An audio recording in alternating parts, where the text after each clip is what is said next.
Hi everyone. It's no secret that dogs are considered man's best friends. They're smart, loyal, funny, and can help at some difficult times. But not only dogs can form bonds with people. The internet knows many examples when other animals, birds, and even fish have befriended humans. And although many of them probably understand friendship in their own way, these stories are still pretty touching. Let's get it on.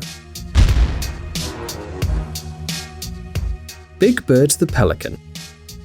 In early 2014, a pelican named Big Bird made the headlines. After he strayed from its flock following a severe storm, the bird was doomed to death. But fortunately, the Greystoke Mahale safari camp in Tanzania could help the pelican. This rescue operation suddenly grew into a strong and very tender friendship. Jeffrey, manager of Greystoke Mahale, helped Big Bird learn how to fish and fly. Sounds pretty weird, but Jeffrey turned out to be a pretty good teacher, although all he did was just running around and waving his hands. Well, seems that these lessons paid off. Spread your wings.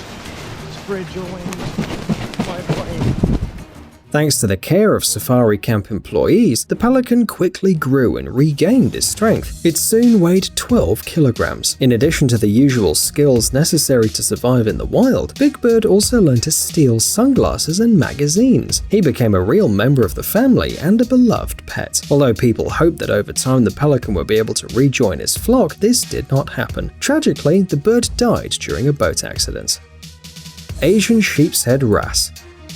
Maintaining long-term friendship is quite difficult. Now imagine that you're friends with a fish. That can't be right. Well, Japanese scuba diver Hiroyuki Arakawa would disagree with that. For more than 2 decades, Arakawa has been visiting Yoriko, a female Asian sheepshead wrasse that lives in Hasama Underwater Park in Japan. When Arawaka first encountered the fish, it was injured and couldn't catch prey on its own. The man helped the fish survive by feeding it 5 crabs every day. The treatment lasted only 10 days, and Arakawa believes that this is what helped him earn Yoriko's trust. An elderly diver claims anyone can become friends with the fish if they feed it, though the sea creatures don't usually trust you enough to let you pet them. It's only possible if you stay friends with them for a long time. By the way, a recent study showed that fish could recognize human faces. Scientists presented the fish with 2 images of human faces and trained them to choose one by spitting their jets at the picture. So, the friendship between Yoriko and Arakawa is real, and it's confirmed by science.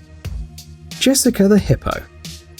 Adoptive parents are no worse, and sometimes even better than biological ones. The story of a hippo named Jessica is excellent proof. In 2000, many people were killed and injured in Mozambique and South Africa as a result of devastating floods, but the natural disaster also affected animals. A hippo was found on the banks of the local river. Apparently, a flood separated it from its mother. The little hippo turned out to be a girl, but was so weak that it couldn't even stand. Tony and Shirley Joubert, the couple who discovered the hippo, found out that she'd recently been born. It had still had its umbilical cord attached. The baby who lost a mother at that age was doomed, but the couple decided to help the animal out. The baby was called Jessica. The couple fed her with a formula which consisted of egg yolk, cream, and full cream cow's milk. Surprisingly, this strange mixture worked. Jessica liked it, and the formula also helped her grow quickly. That's how Tony and Shirley Joubert became the new parents of a female hippo, and their dogs became Jessica's brothers and sisters. Despite the size, weight, and huge teeth, Jessica is very affectionate and never shows signs of aggression. And although she now lives with other hippos, Jessica regularly visits her adoptive parents and misses them very much.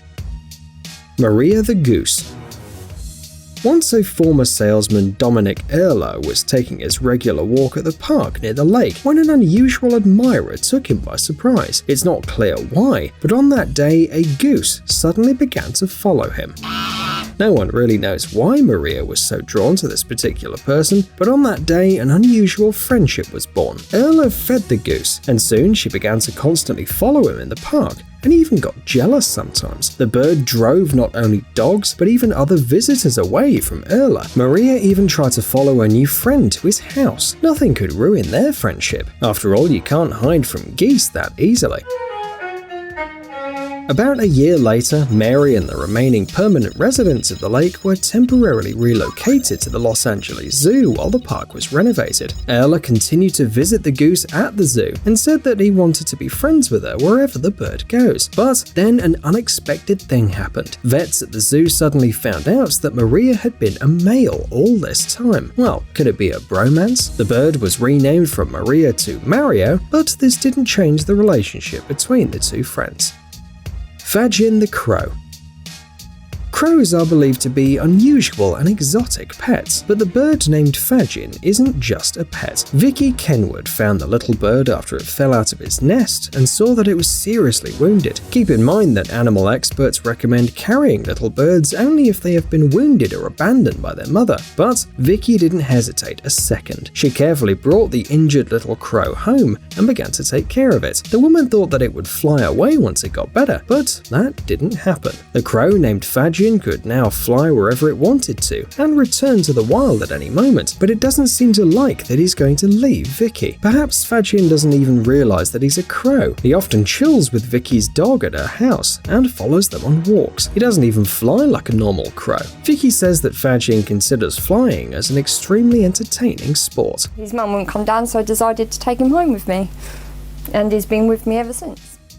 Port Jackson shark.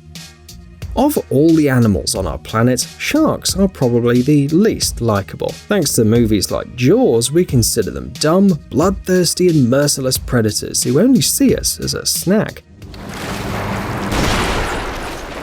But the reality is way different from the filmmakers' fantasies. Sharks can't be called man's best friends, but we still managed to find one unique story. Rick Anderson is a diving instructor from Port Macquarie in Australia, and his best friend is a shark. He first met his future friend when it was still very young, and they formed a bond right away. Rick carefully approached the shark and began to pet it, and then even cuddled with it for a while. Since then, the human and the marine predator became real friends. Each time Rick goes diving, the shark swims by to greet him and grumpily pokes him with his snout when he doesn't cuddle with it. Obviously, the shark doesn't stay in one place all the time, but eventually it always comes back to the reef where it met Rick. Although this story might seem adorable, the diver doesn't recommend befriending sharks. They are wild animals after all, and we should respect their personal space.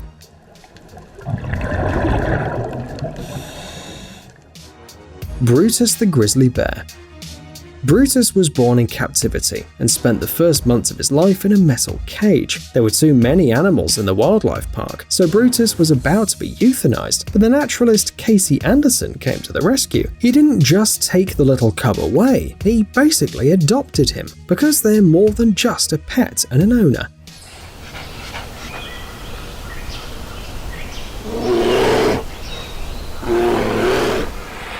When Brutus was still just a cub, he lived at Casey's house. When he grew up, Casey created the Montana Grizzly Encounter so that Brutus and other bears could live free there. The thing is, grizzlies born in captivity aren't allowed to return to the wild. They aren't adapted to it and aren't careful enough to stay away from people. In the end, Brutus and Casey became so close that the bear acted as the best man at the naturalist's wedding. We're not even kidding. Even though they have an amazing relationship, Casey in no way recommends keeping grizzly bears as pets. Brutus is, after all, a special case. Casey even says that his friend is only 90% bear and the other 10% is all human.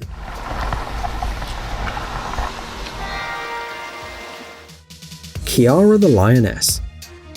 Lions can't purr, but if they could, that is exactly how Kiara would react to her adoptive dad.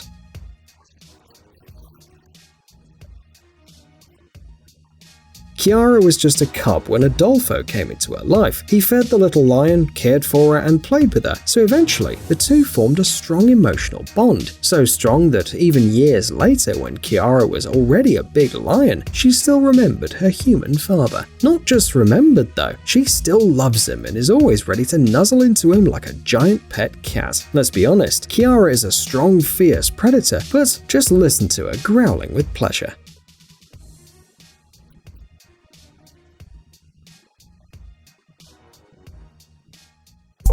Dude, are you looking for new technologies and great gadgets? Are your thoughts focused on the future? Do you love huge vehicles and can't imagine your life without robots around you? Then visit TechZone and you'll find all this and more. The link is in the description. You interested? Great.